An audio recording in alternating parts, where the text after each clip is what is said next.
jelaskan cara etika batuk yang benar. Yang pertama, saat kita batuk kita menggunakan tisu. Seperti kita tutup hidung dan mulut kita seperti ini. Gitu. Yang kedua, menggunakan siku kita tutup hidung dan mulut kita seperti ini. Yang ketiga, apabila batuk kita berkepanjangan, kita menggunakan masker.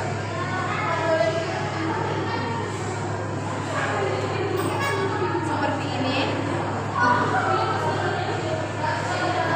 agar kuman-kuman atau bakteri yang kita keluarkan tidak menyebar kemana-mana. Sekian yang bisa saya jelaskan. Terima kasih Bu, terima kasih teman-teman. Selamat pagi Bu, selamat pagi teman-teman.